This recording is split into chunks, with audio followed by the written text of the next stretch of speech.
Shalom, selamat pagi, selamat bergabung dengan Menara Doa Pagi. Setiap jam 5 pagi kita ketemu. Terima kasih Bapak Ibu yang setia dalam channel YouTube Suheri Gultom. Dukunglah dalam doa supaya ini jadi berkat bagi banyak orang. Bagikanlah link ini kepada banyak orang. Mari kita berdoa. Bapa di sorga, kami datang di hadapan-Mu Tuhan, membawa hidup kami dalam Menara Doa Pagi ini. Tuhan memberkati semua kami yang menyaksikannya. Tuhan memberkati kami juga yang melakukan Menara Doa Pagi ini. Biar ini jadi berkat bagi banyak orang. Menguatkan, memulihkan pernikahan, menyembuhkan yang sakit, menolong yang lemah. Dalam Tuhan Yesus kami mulai Menara Doa Pagi. Amin.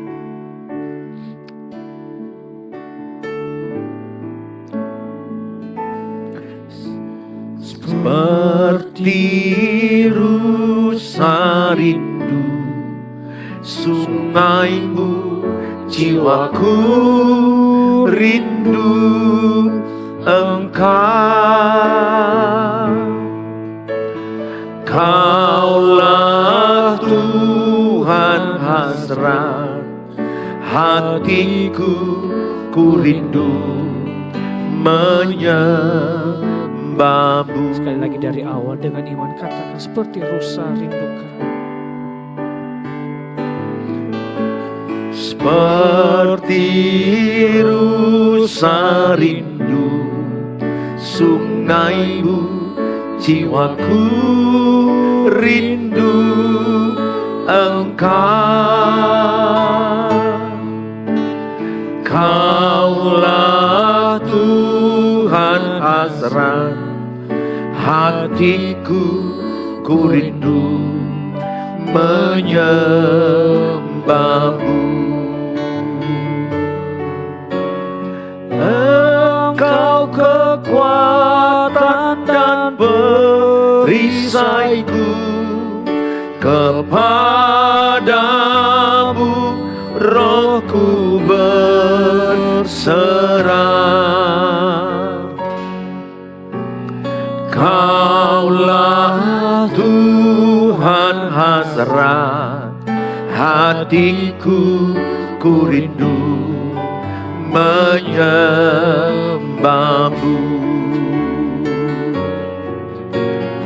Yesus, Yesus, Kau berarti bagiku. Yesus, Yesus, Kau segalanya bagiku. Ini kerinduan hati kami. Seperti rusa rindu sungai-Mu, jiwaku rindu Engkau.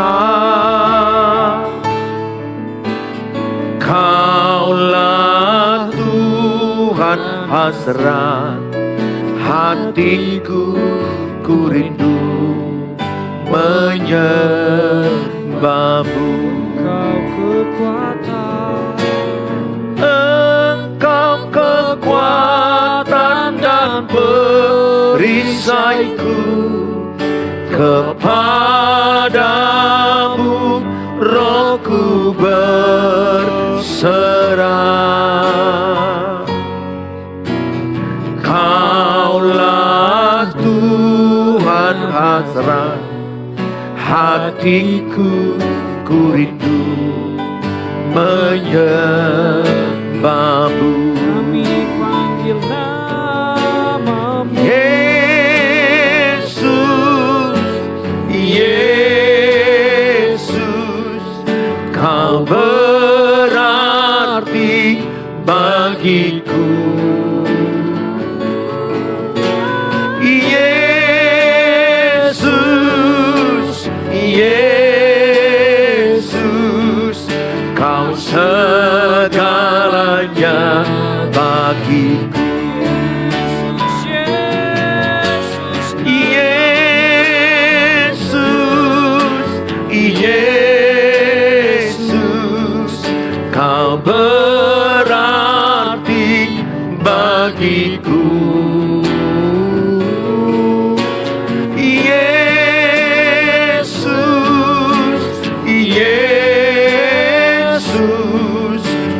segalanya bagiku.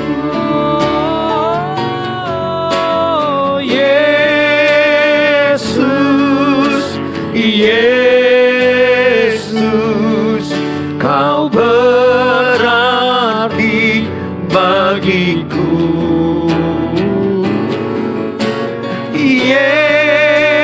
Yesus, Yesus, Kau segalanya bagiku. Kau segalanya, Kau segalanya bagiku. Kau segalanya bagiku. sebab bersamamu kami kuat ya Tuhan. Amin. Bersamamu kami menang dan tidak ada yang bisa memisahkan kami daripada kasih-Mu ya Amin. Tuhan. Terima kasih Bapa yang baik. Haleluya.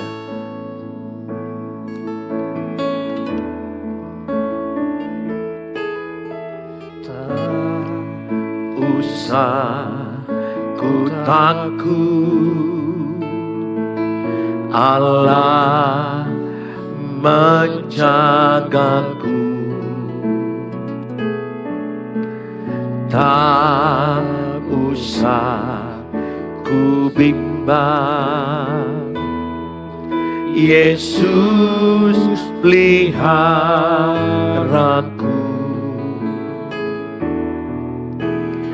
Tak usah ku susah, Roh Kudus hiburku. Tak usah ku cemas, Dia memberkatiku. El Shaddai, El Shaddai, Allah Maha Kuasa. Dia besar, Dia besar, El Shaddai mulia. El Shaddai, El Shaddai, Allah Maha Kuasa. Berkat-Nya melimpah, El Shaddai. dengan iman kami katakan, Tak usah ku takut, Allah menjagaku. Tak usah ku bimbang, Yesus peliharaku.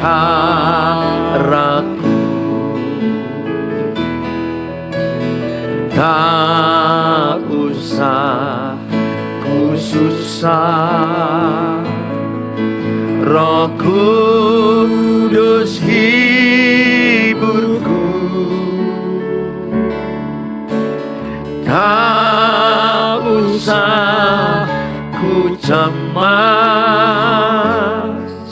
Dia memberkatiku. El Shaddai, El Shaddai,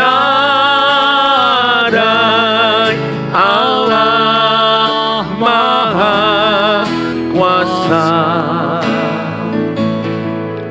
Dia besar, Dia besar, El Shaddai mulia.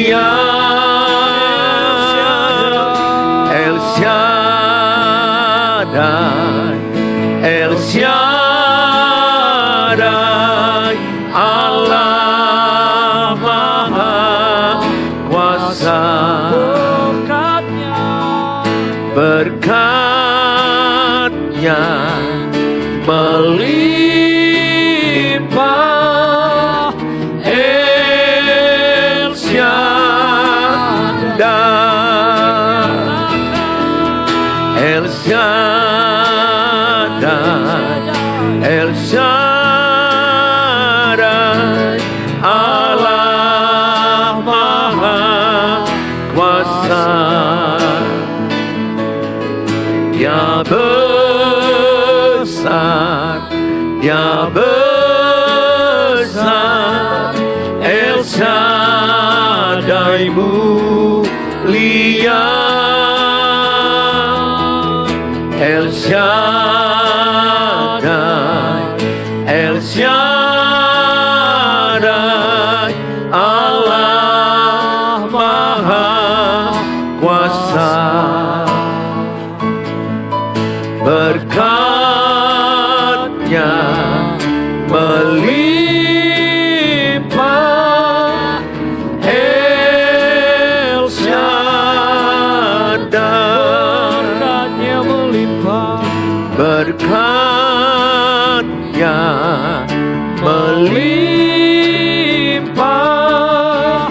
El Shaddai.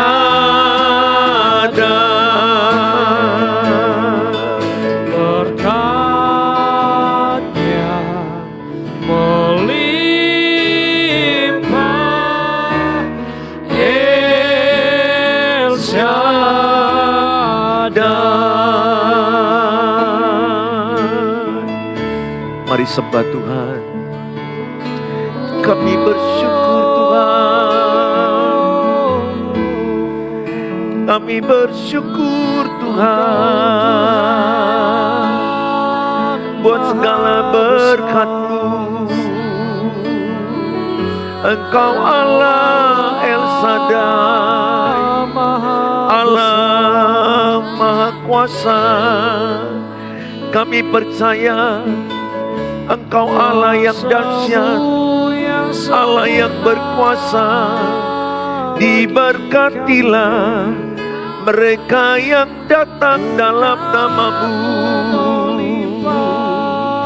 Diberkatilah mereka yang berharap pada-Mu. Kami percaya Engkau Allah yang membela orang-orang benar. Terima kasih Tuhan. Kami bersyukur Bersama-Mu Kami bersyukur buat segala kebaikan-Mu. dengan apapun juga. Terima kasih Tuhan. Terima kasih Yesus. Kami bersyukur. Kami bersyukur buat segala kebaikan-Mu, buat kasih-Mu. Terima kasih. Haleluya. Terpujilah nama-Mu Tuhan. Terima kasih. Segala pujian bagi-Mu, segala hormat bagi-Mu, segala kemuliaan hanya bagi-Mu. Terima kasih Tuhan. Terima kasih.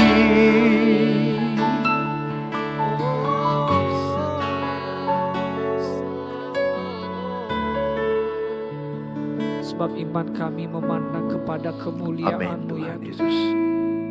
Sekalipun kondisi kami sedang tidak baik-baik ya Tuhan, namun kami percaya rancangan-Mu selalu Yes, indah bagi amin. setiap kami. Amin.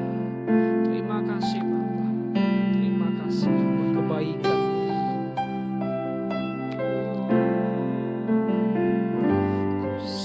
Dan tak semua dapat aku miliki di dalam hidupku, hatiku percaya rancangan-Mu bagiku adalah yang terbaik. walau ku tak dapat melihat sebuah rencana-Mu, Tuhan. Namun hatiku tetap memandang padamu, Kau tuntun langkahku. Walau ku tak dapat berharap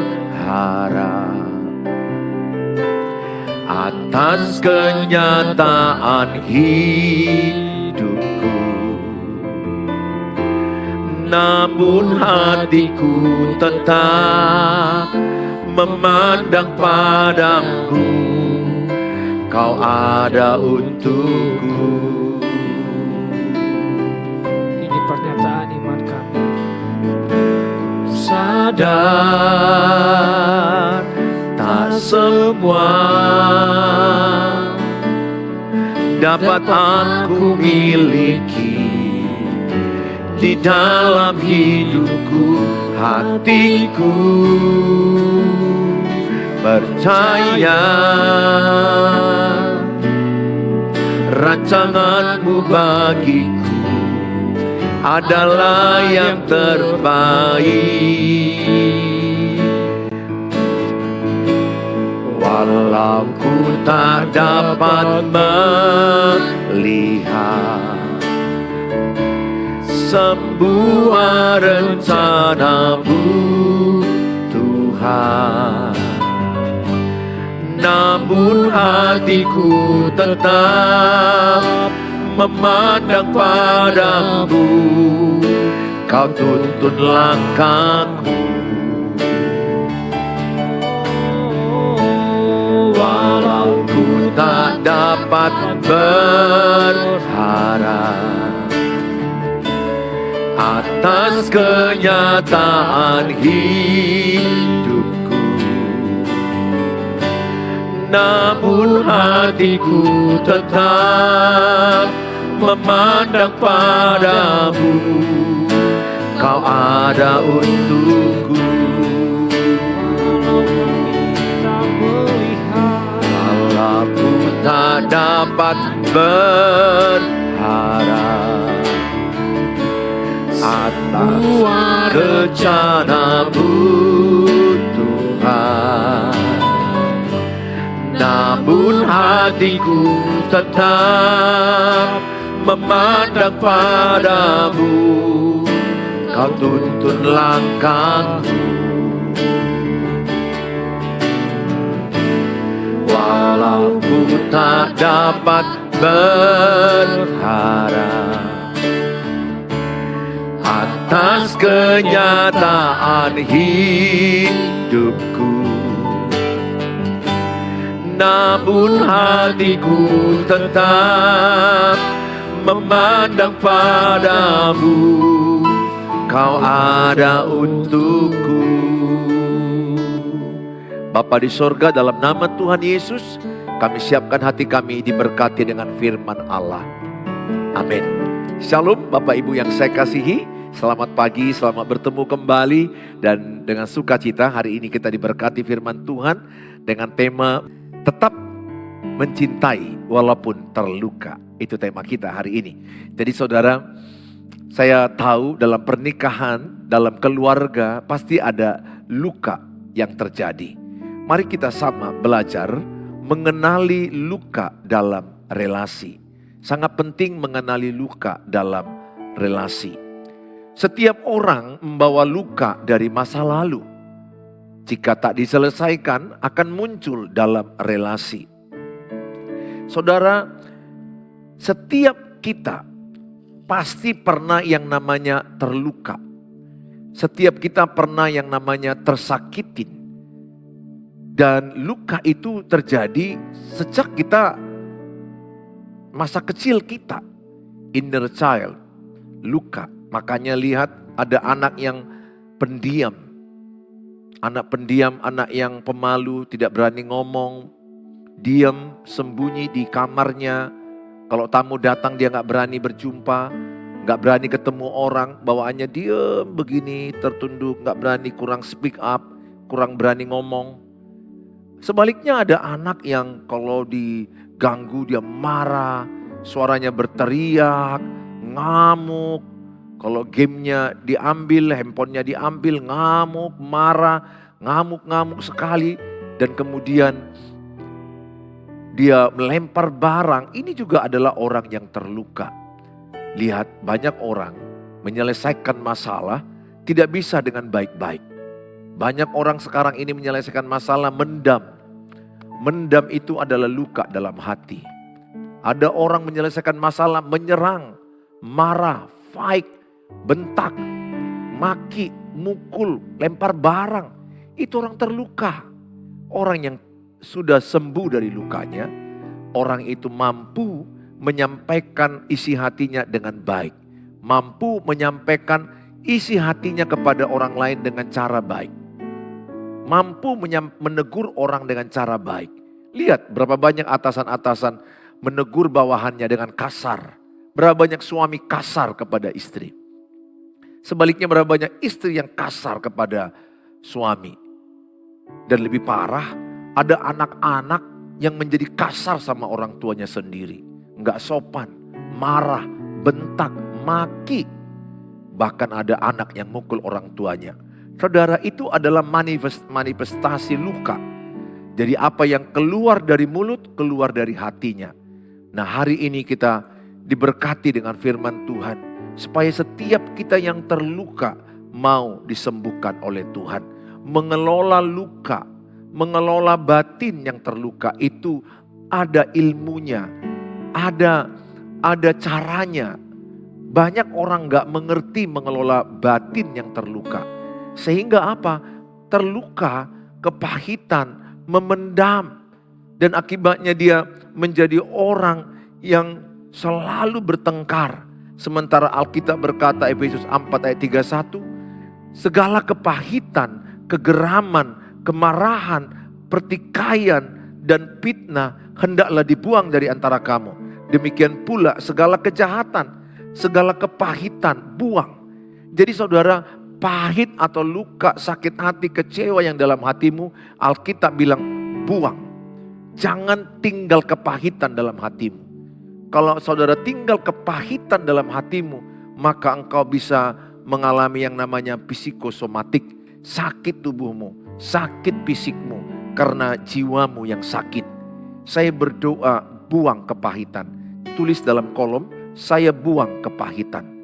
Saya buang kepahitan. Tulis dalam kolom, saya mau disembuhkan dari luka masa lalu saya. Tulis dalam kolom juga kalimat berikutnya, saya mau disembuhkan dari luka masa lalu saya. Saudara, untuk menyembuhkan luka di luar, kita kasih betadin. Kadang kita kasih bubuk antibiotik, salep, kasih obat makan lagi supaya lukanya cepat kering. Luka dalam hati, kita gak bisa kasih obat makan. Luka dalam hati itu adalah saudara dengan Tuhan. Bagaimana engkau mengelola lukamu, bagaimana engkau menceritakan sakitmu kepada Tuhan. Bagaimana engkau mengikhlaskan pengampunan, mau mengampuni yang menyakitimu. Itulah jalan kesembuhan. Ceritakan lukamu kepada Tuhan, menjeritlah kepada Tuhan, menangislah kepada Tuhan. Dalam ilmu konseling, kami diajari kalau ada orang terluka dengan orang yang sudah mati. Katakanlah ayahnya pernah mengurung dia di kamar mandi. Masa kecilnya, katakan kelas 5 SD, sehingga dia gelap, sehingga takut kegelapan, dikurung, nangis, sampai nangisnya begitu menyedihkan. Ketakutan, trauma, gemetar.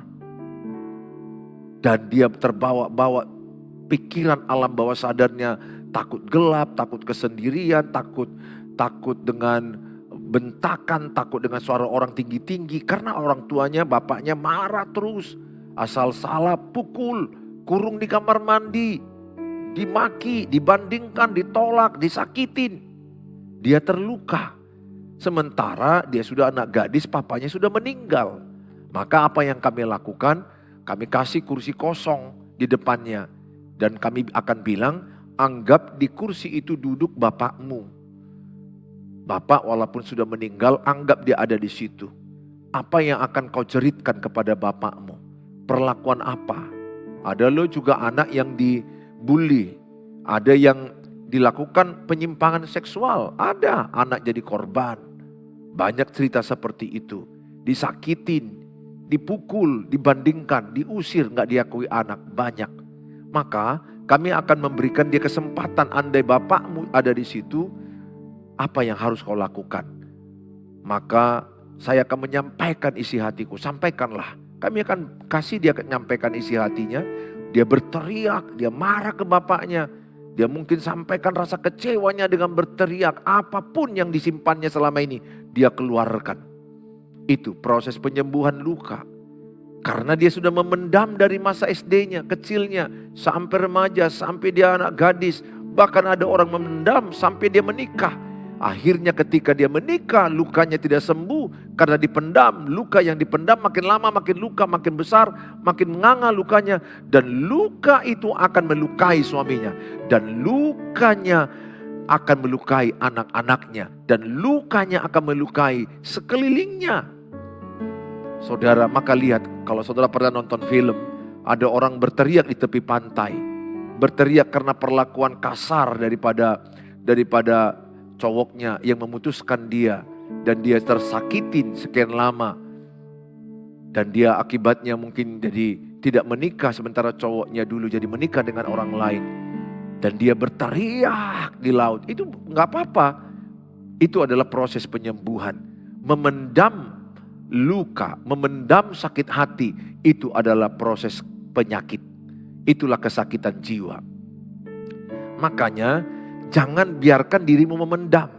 Minimal ceritalah kepada ayahmu, kepada ibumu, kepada pasanganmu. Kalau anakmu dewasa, boleh cerita kepada anakmu dewasa.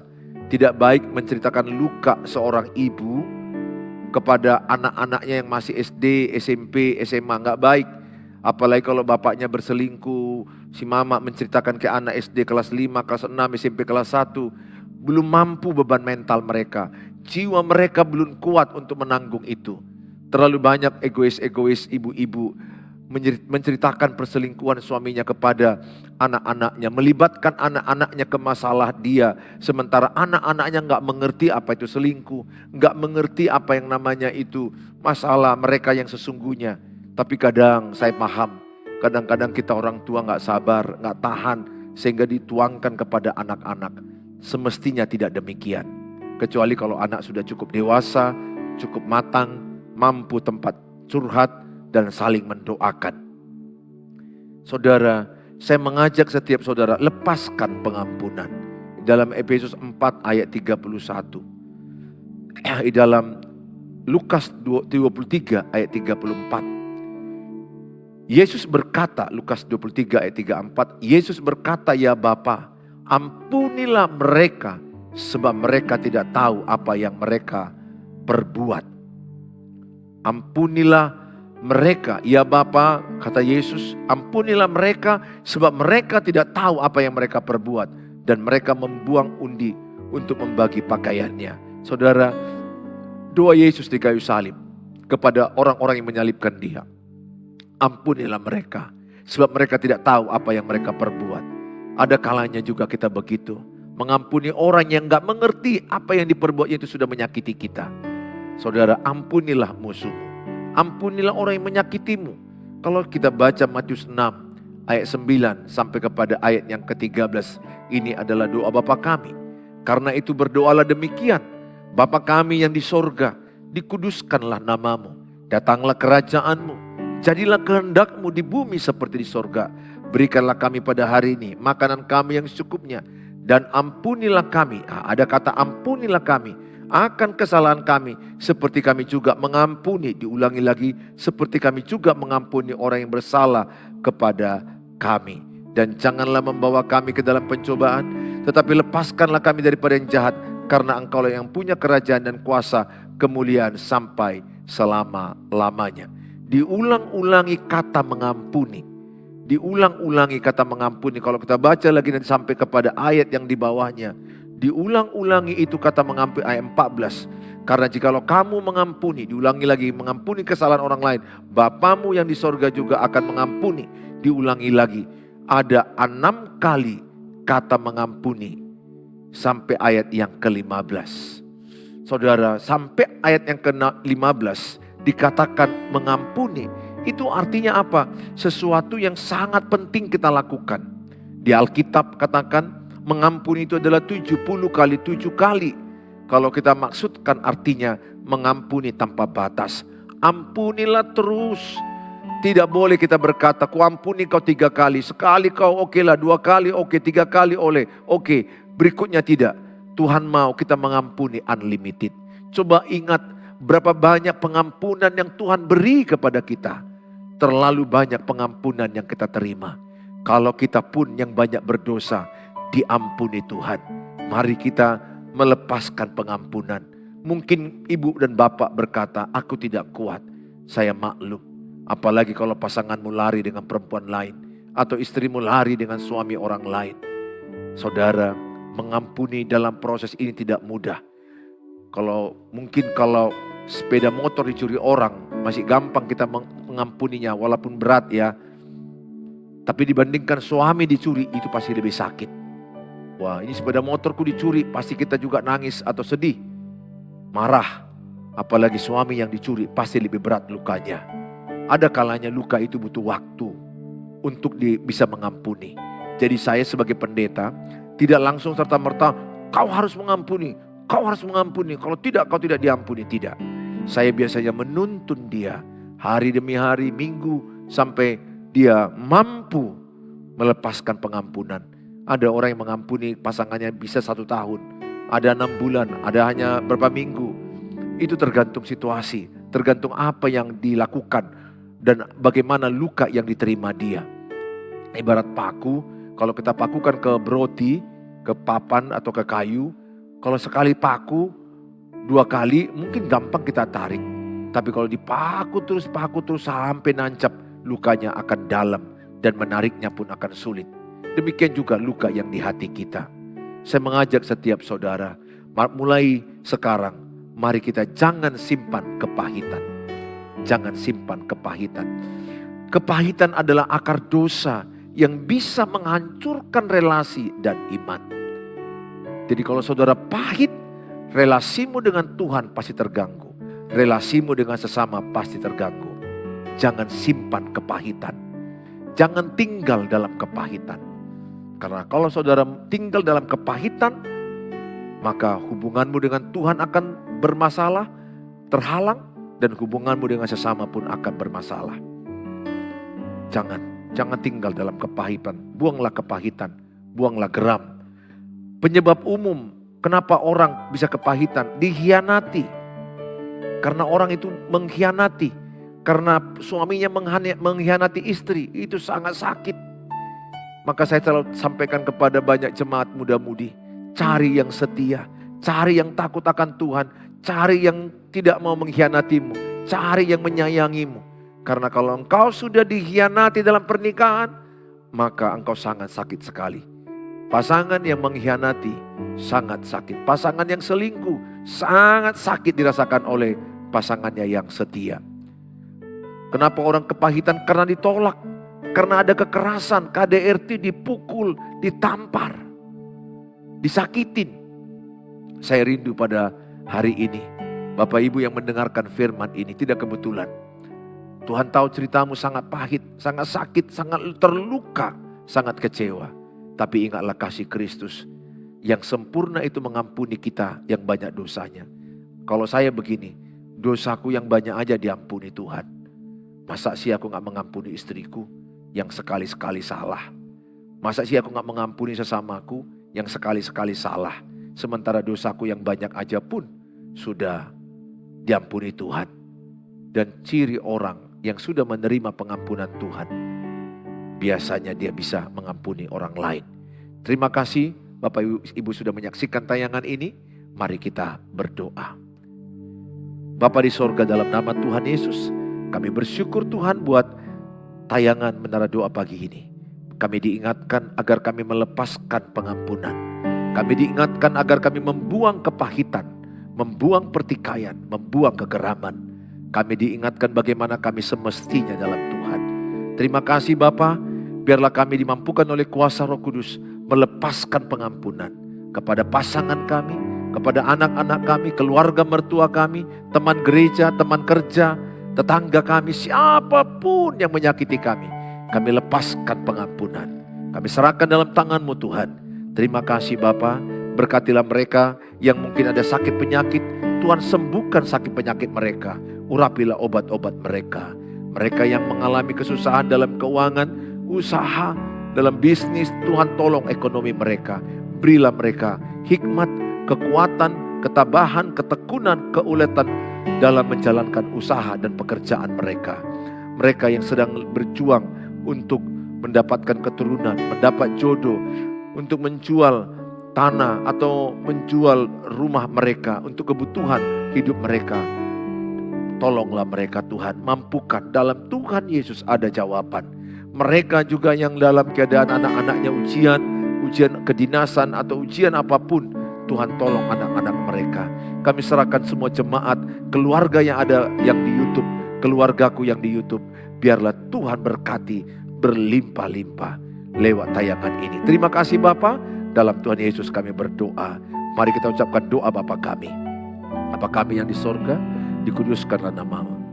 Datanglah kerajaan, jadilah kehendak-Mu di bumi seperti sorga. Berikanlah kami pada hari ini makanan kami yang cukupnya, dan ampunilah kami akan kesalahan kami, seperti kami juga mengampuni orang bersalah pada kami. Dan janganlah bawa kami dalam pencobaan, tapi lepaskanlah kami daripada yang jahat. Karena Engkau yang punya kerajaan dan kuasa dan kemuliaan sampai selama-lamanya. Amin. Bawalah berkat damai dari Allah Bapa, cinta kasih sempurna Tuhan Yesus, penyertaan Allah Roh Kudus menyertai kita yang percaya. Katakan amin. Amin. Sampai jumpa di waktu yang akan datang. Kalau saudara terberkati dengan tayangan ini, bagilah link ini kepada banyak orang. Dengan demikian, saudara sudah terlibat dalam pembagian firman Allah. Dan bagi saudara yang rindu mendapat renungan harian dan konseling, walaupun sangat padat waktu saya, chat dulu di 0811 63 7347. Saudara yang terberkati dan ingin menabur, ada di nomor rekening di bawah. Tuhan Yesus memberkati. Terima kasih buat kesetiaan saudara, keluarga-keluargaku yang di YouTube. Sarangeo.